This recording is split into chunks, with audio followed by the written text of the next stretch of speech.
ये वाला।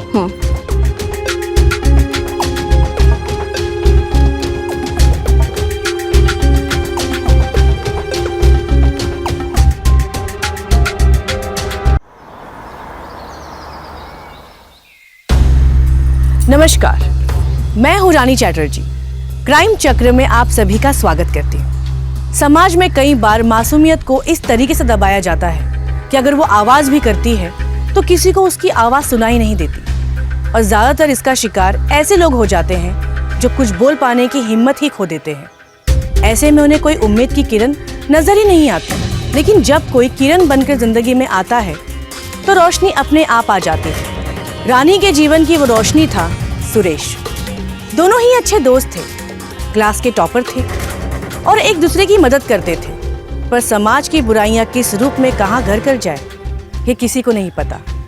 अब सुरेश और रानी इससे कैसे बचेंगे, आइए देखते हैं। अबे सुरेश, सिगरेट पिएगा? नहीं, मैं थोड़ा जल्दी में हूँ। हाँ पता है, रानी से मिलने की जल्दी में। वो बात नहीं है, एग्जाम पास आ रहे। तेरे तो मजे है लड़के। लड़की घर बुला दी है तुझे? हाँ तो मैं स्मार्ट हूँ, तुम लोग के जैसा क्लास बंक नहीं करता हूँ। हाँ हाँ वो तो है, तभी तो सुन ली तेरी कि नहीं। देख, फालतू की बात मत कर, काम क्या है ये बता। हाँ जानता हूँ, पढ़ाई में ज़्यादा गुम मत हुआ कर, कभी किताब से नज़र हटा के लड़की के दिल में झांके कर। मेरे पास तेरे फालतू बातों के लिए कोई जवाब नहीं है। मुझे पढ़ाई के लिए लेट हो रही है, मैं जा रहा हूँ। तो अपना टाइम पास यहाँ पे करते रहे, ठीक है? बाय।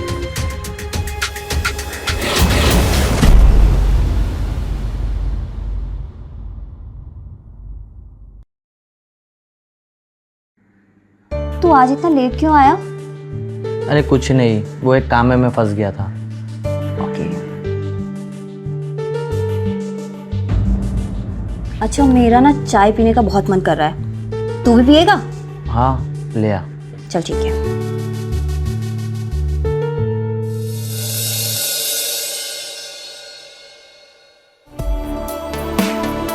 सुरेश, हाँ चाय बाद में पीते हैं, अभी ना कुछ और करने का मन है।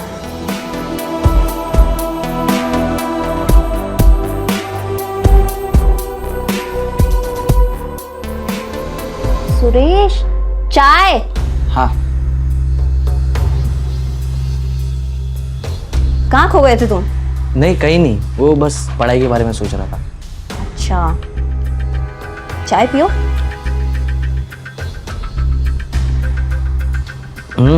बड़ी अच्छी चाय बनाई हो। Thank you. अच्छा सुनो, हाँ मुझे ये क्वेश्चन समझ में नहीं आ रहा है, जरा समझा दोगी? हाँ। ये वाला।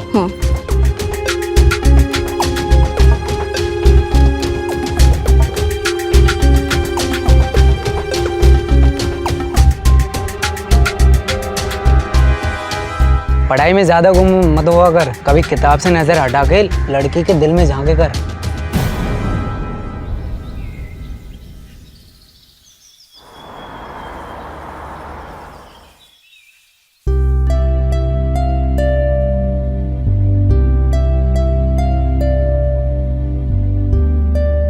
दी, ये सब क्या कर रही हो? आज ना तो मेरा जन्मदिन है और ना आपका। अरे तो फिर ये सब किस चीज के लिए?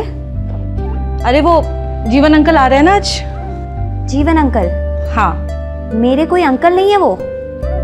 अच्छा, अगर वो मेरे अंकल हैं और तू मेरी बहन है तो वो तेरे क्या हुए? तुम्हारे अंकल होंगे वो, मेरे कोई सगे नहीं है।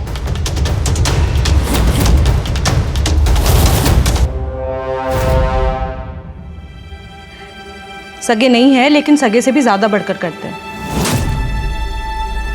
आजकल तो अपना सगा कोई इतना नहीं करता जितना वो हमारे लिए करते हैं। मुफ्त में रहने के लिए जो मिलता है उनको। होटल में रहने की हैसियत है उनकी, यहाँ सिर्फ इसलिए रहते हैं क्योंकि हमारी फिक्र करते हैं। और वैसे भी मुफ्त में नहीं रहते। क्यों? तेरे लिए इतने सारे कपड़े, मिठाइयाँ और तेरे कॉलेज की फीस और इस पूरे घर का खर्चा वही तो चलाते हैं। और तू तो जानती है कि बाबा के जाने के बाद इस पूरे घर का भार उन्होंने ही अपने कंधों पर उठा रखा है। अच्छा सुन, आज सुरेश को मना कर देना कि शाम को ना आए। अंकल जी आ रहे हैं ना? तो ये कि 2 ही दिन के लिए तो आते हैं, शाम को बैठेंगे गपशप करेंगे। पढ़ाई का क्या है, वो तो रोज की है। मुझे नहीं लगानी उनके साथ कोई गपशप। मैं चली कॉलेज, तुम बैठी रहो यहीं।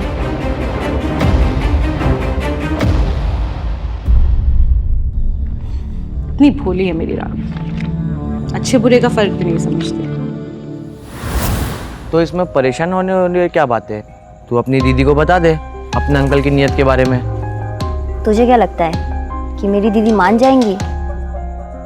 अरे उनकी आंखों पर तो रिश्ते की पट्टी बंधी हुई है, वो तो उन्हें अपने अंकल समझती है, पर मुझे ही पता है ना कि वो मुझे कैसी नज़रों से देखते हैं। तो अब करना क्या है? कुछ नहीं, वो आएंगे, ढेर सारा सामान लाएंगे और दीदी से मीठी मीठी बातें करेंगे, और तब तक वो हमारे घर पर भी रहेंगे और मैं अपने ही घर पे घुट घुट कर जी रही होंगी। और जब दी बाहर चली जाती है ना, तो मुझे बहुत डर लगता है। ठीक है, मैं कुछ सोचता हूँ, लेकिन तब तक तू अपना ख्याल रख। और मैं अब तभी तुम्हारे घर पे आऊँगा जब तुम्हारे मामा जी चले जाएंगे। मुझे नहीं करनी बात तुझसे। और अंकल, आने में कोई तकलीफ तो नहीं हुई? नहीं नहीं, यहाँ आना तो हमें हमेशा पसंद है। लीजिए, रानी आ गई। जब से आए हैं 10 बार तेरे बारे में पूछ चुके हैं। चलो जल्दी पैर छुओ। अरे रुक्मणी, ये क्या? अरे नहीं नहीं नहीं नहीं, आओ आओ, बैठो। वैसे रानी, आज आने में इतनी लेट कैसे हो गई? मैंने कहा था ना जल्दी आना। वो दी, कॉलेज में ना एनुअल फंक्शन है, तो उसी की तैयारी चल रही थी। ठीक है। रुक्मणी, रानी बड़ी होकर और भी खूबसूरत हो गई है, बिल्कुल रानी की तरह लगती है। एक कप चाय और पीने का मन कर रहा है। जी जरूर।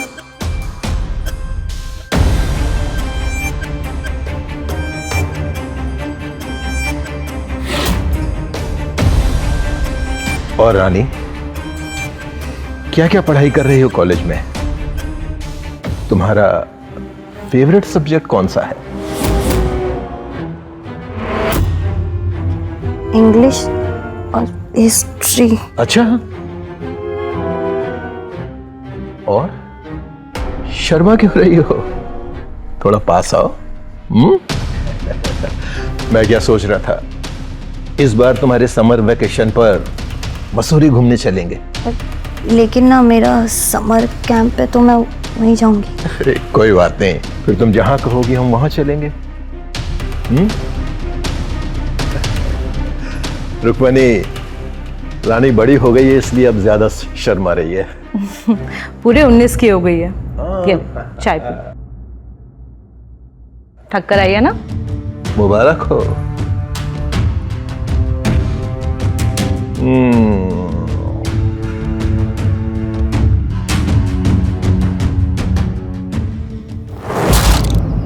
आज समाज में राम और रावण दोनों एक साथ देखने को मिलते हैं।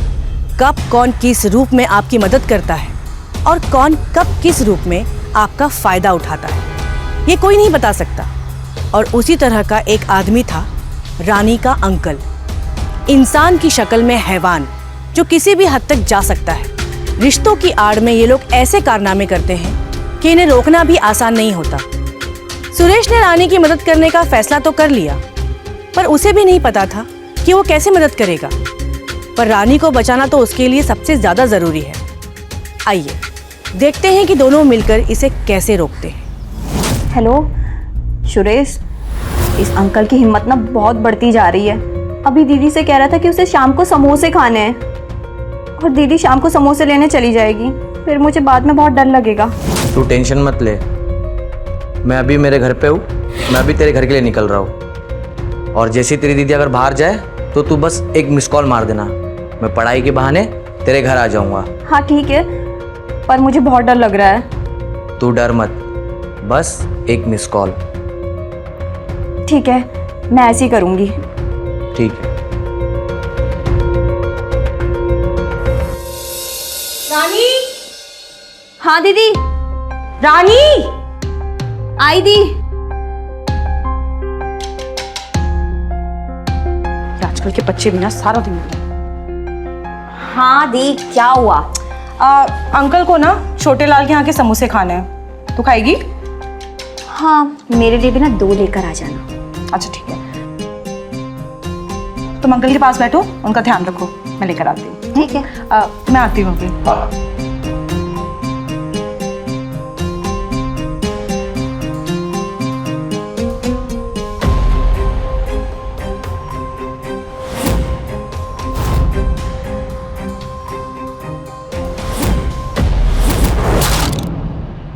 रानी, बहुत प्यास लगी है मुझे, थोड़ा पानी पिलाओगी? जी।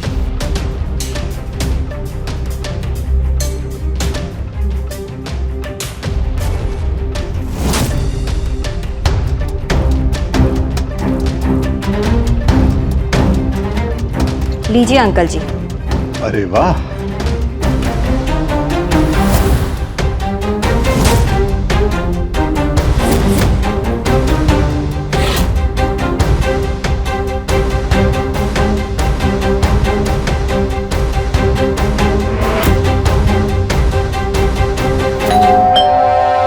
अंकल जी, वो मेरा फ्रेंड आ गया है।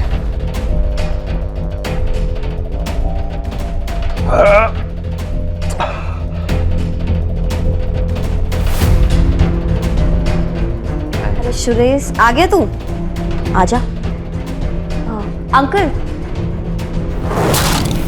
ये मेरा क्लासमेट है। अभी ना हम दोनों पढ़ने जा रहे हैं, और अगर आपको किसी भी चीज की जरूरत हो ना तो मुझे आवाज लगा दीजिएगा, ठीक है? ठीक है। चल।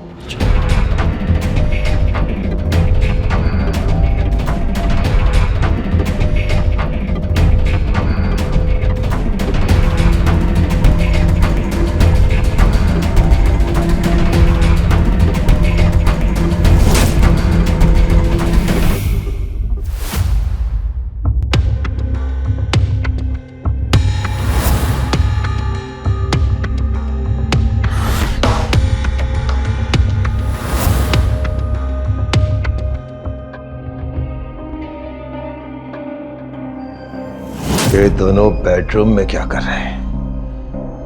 देखना चाहिए।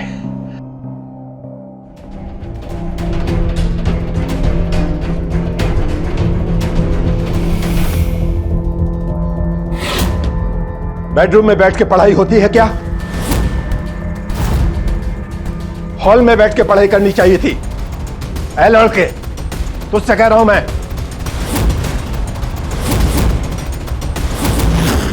अंकल, सुरेश नाम है इसका। हाँ, जो कोई भी नाम हो, सीधा बेडरूम में घुसा चला है। आप गलत समझ रहे हो अंकल। मैं गलत नहीं समझ रहा हूं, सब समझता हूं। बेडरूम है, बिस्तर भी लगा हुआ है, और जवान लड़की है। शर्म नहीं आती? तेरी तो नीयत ही खराब है। नीयत तो तेरी खराब है अंकल, हमें सब पता है।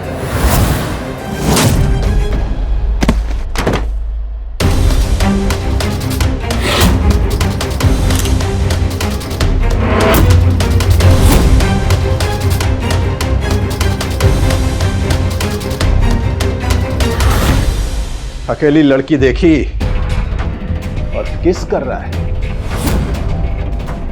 अभी ये फोटो मैं रुक्मणी को दिखाऊंगा, और तेरा इस घर में आना जाना ही बंद करवा देता हूं। निकलो यहां से।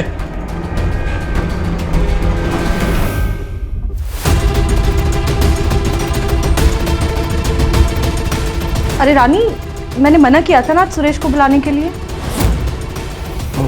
वो तो मैं बुक देने के लिए आया था। अच्छा, मैं चलता हूँ। अब आ ही गया तो समोसा खाकर जा। नहीं, मैं थोड़ा जल्दी में हूँ।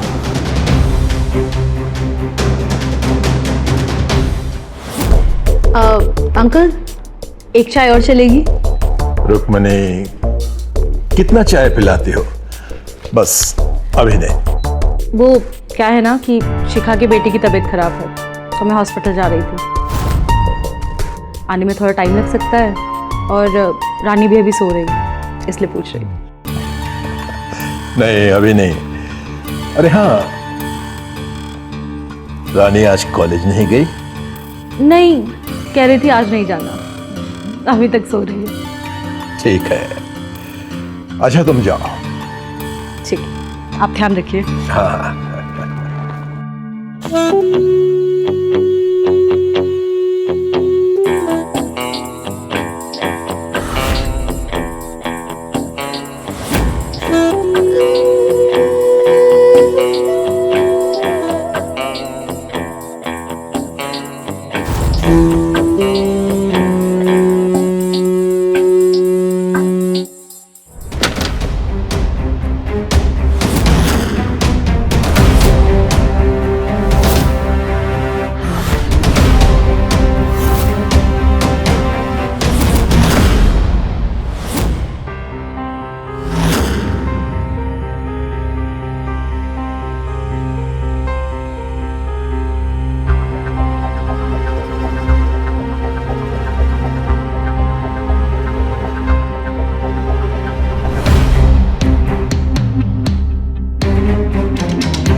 अंकल, ये क्या कर रहे हैं आप? अरे अरे अरे, कुछ नहीं। देखो, घबराओ मत। हाँ? अंकल, ये गलत है। नहीं नहीं, कुछ गलत नहीं है। घबराओ मत, डरो मत। पास आओ ना, पास आ जाओ। हाँ, सब ठीक होगा। आ जाओ। ओ अंकल। कौन है बे? ओ, तो तू है। तुझे फोटो चाहिए थी ना? नहीं मिलेगी। मैं वो फोटो लेने के लिए नहीं आया। तो फिर क्या? कल जो तुमने आइडिया दिए थे मैं तो उसके लिए आया हूँ। कौन सा आइडिया? वही, जैसे आपने हमारी फोटो ली थी वैसे हमने तुम्हारी वीडियो ली है। वो देखो कैमरा।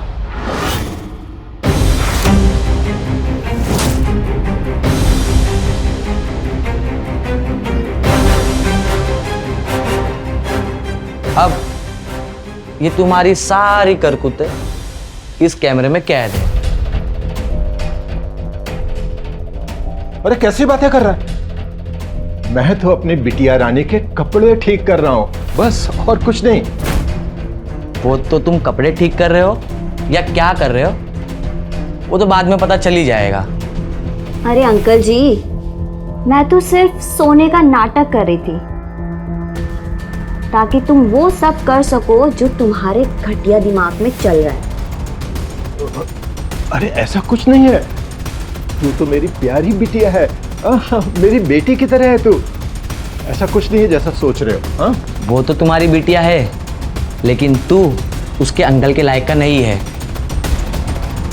और अंकल सुन ले, आज के बाद अगर तू इस शहर में कहीं पे भी दिखाई दिया ना तो ये तेरी वीडियो जाएगी सीधा पुलिस थाने और उसके बाद तू किसी को मुंह दिखाने के लायक का भी नहीं बचेगा, समझा? नहीं, ऐसा मत करना। हाँ, ये तो मेरी बिटिया है। बिटिया देखो, अगर कुछ बुरा लगा हो तो मुझे माफ कर देना। हाँ ठीक है, मैं जा रहा हूँ। अरे अंकल जी, दीदी से तो मिलकर जाइए, वो बेचारी पता नहीं क्या सोचेंगी। बाहर मिल लूंगा उससे, बाहर। हाँ, बाहर मिल लूंगा। हाँ, जा रहा हूँ।